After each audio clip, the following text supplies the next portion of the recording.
The sun spilled gently across the marble floors of the grand kitchen, catching the silver handles of the cupboards and throwing glimmers of light onto the walls. To anyone from the outside, this mansion was perfection, a symbol of wealth and power, guarded by tall gates, and lined with manicured hedges. But behind those walls lived a man who carried more loneliness than his fortune could ever cover. Charles Montgomery, a billionaire known across industries for his sharp instincts and cold negotiations, returned home every evening to a house that looked full but felt empty. His wife had left years ago, unable to cope with the challenges of raising their twin sons who had been born profoundly deaf. Since then, Charles had buried himself in work, letting nannies and maids rotate through the household, but none ever seemed to last. They either grew distant from the boys' unique needs or left quietly, saying the burden was too much. That afternoon, Charles walked into his house earlier than expected, his polished shoes clicking softly against the hallway tiles. He loosened his tie, briefcase in hand, exhausted from endless meetings, when something unusual stopped him in his tracks. From the kitchen came a burst of laughter, not the kind one hears in words, but the kind that explodes in pure joy, in movement, in soundless energy. His heart skipped. His twins rarely expressed joy openly. Curious and cautious, he moved toward the noise, every step filling him with a strange anticipation.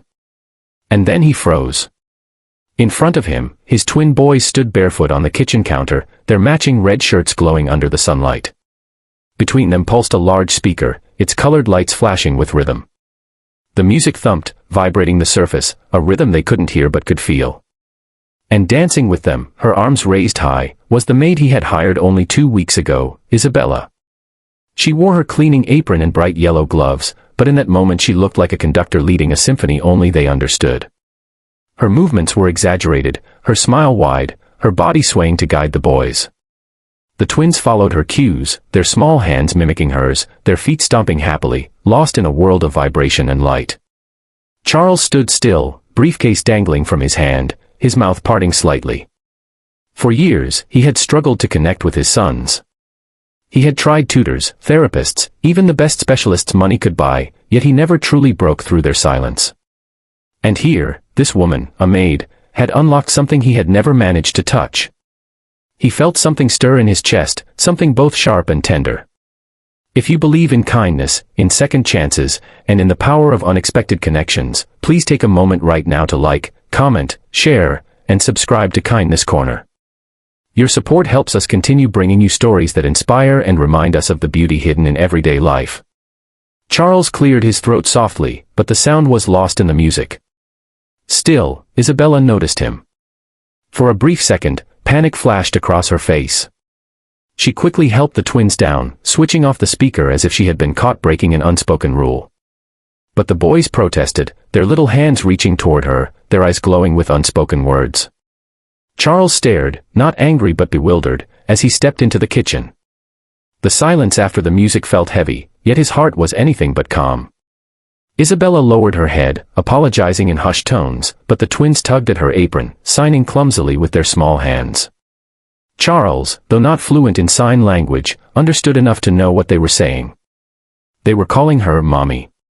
The word hit him harder than anything else. His ex-wife's absence had left a void in their lives, one that no amount of wealth could fill. His boys had learned to stop asking for her, but the need never left. And here they were, finding comfort in a maid's laughter, in her dance, in her presence. For a man who had built empires, Charles felt suddenly powerless. That night, he sat alone in his study, replaying the scene over and over. He remembered their glowing faces, the way they had clung to Isabella as if she were the center of their world. He also remembered his own failures, how often he had chosen boardrooms over bedtime stories, meetings over mealtimes. For the first time in years, guilt dug deep into his chest. Yet beneath the guilt was something else, hope. Maybe, just maybe, this woman was showing him what he had been too blind to see, that his sons didn't need perfection. They just needed love, creativity, and someone willing to meet them where they were.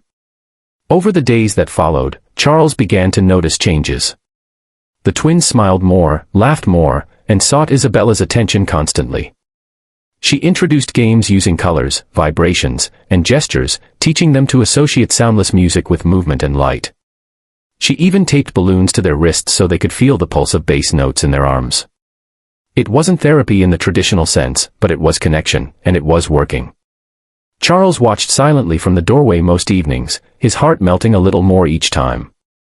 Slowly, Isabella's influence began to touch Charles too. One evening, she invited him to join their little dance sessions. Hesitant and awkward, he stood by the counter as the twins placed his hands on the speaker so he could feel the vibrations. They giggled as he stumbled through clumsy steps, but their laughter wasn't cruel. For the first time, Charles wasn't the CEO, the billionaire, or the stern father. He was simply Daddy, learning to move in a world without sound. The walls he had built around his heart began to crack, and joy seeped through. But not everything was smooth. A few of his wealthy friends and colleagues, upon learning that his sons were spending time dancing with the maid, mocked him. They suggested Isabella was overstepping her role, that a maid had no business shaping the lives of billionaire children. Charles felt the pressure of judgment, the weight of expectation. Yet when he looked into his sons' eyes, brighter and more alive than ever, he knew he couldn't take this away from them. For the first time, he didn't care what the world thought. One morning, Charles sat down with Isabella over coffee. She shared her own story, how she had once been studying music before tragedy forced her to leave college and work to support her family. Her brother had been deaf too, and through him she had discovered the beauty of feeling music rather than just hearing it. That was why she understood the twins so naturally. Listening to her, Charles felt his respect deepen. She wasn't just a maid. She was a woman who carried compassion and resilience in her heart, someone who had lived through pain but turned it into joy for others. As weeks turned into months, the mansion transformed. The boys were no longer shadows moving silently in the hallways, they were bursts of energy, running, laughing, dancing. Charles himself began cutting work earlier, choosing dinners at home over late-night calls. He was rediscovering life not in boardrooms but in his kitchen, with his sons and the maid who had unknowingly become the soul of the house. Then came a day Charles would never forget. The twins, after weeks of Isabella's patient teaching, signed something new to him during breakfast. It was clumsy but unmistakable. They signed Daddy, Dance. His throat tightened as tears blurred his eyes. He pushed back his chair, stood up, and without hesitation began moving to the silent rhythm Isabella had taught them. The twins cheered, waving their little arms in delight. For Charles, it wasn't just a dance. It was a bridge, built on love, between him and the sons he had once felt locked away from. By then, Charles knew his life had changed forever. Money, success, reputation, none of it mattered compared to the simple joy of connection. The maid he had hired to clean his house had cleaned something far greater, the emptiness in his soul. And as he looked at her, leading his boys in another joyful spin, he realized his heart was no longer cold. It was alive, beating in rhythm with the dance of his family. If this story has touched your heart, please take a moment to like, share, and subscribe to Kindness Corner. Your support allows us to continue sharing stories that remind us of the power of love, resilience, and second chances. Before we close, we'd love to hear from you. What part of this story moved you the most? Comment below and let us know. Your words might inspire someone else today.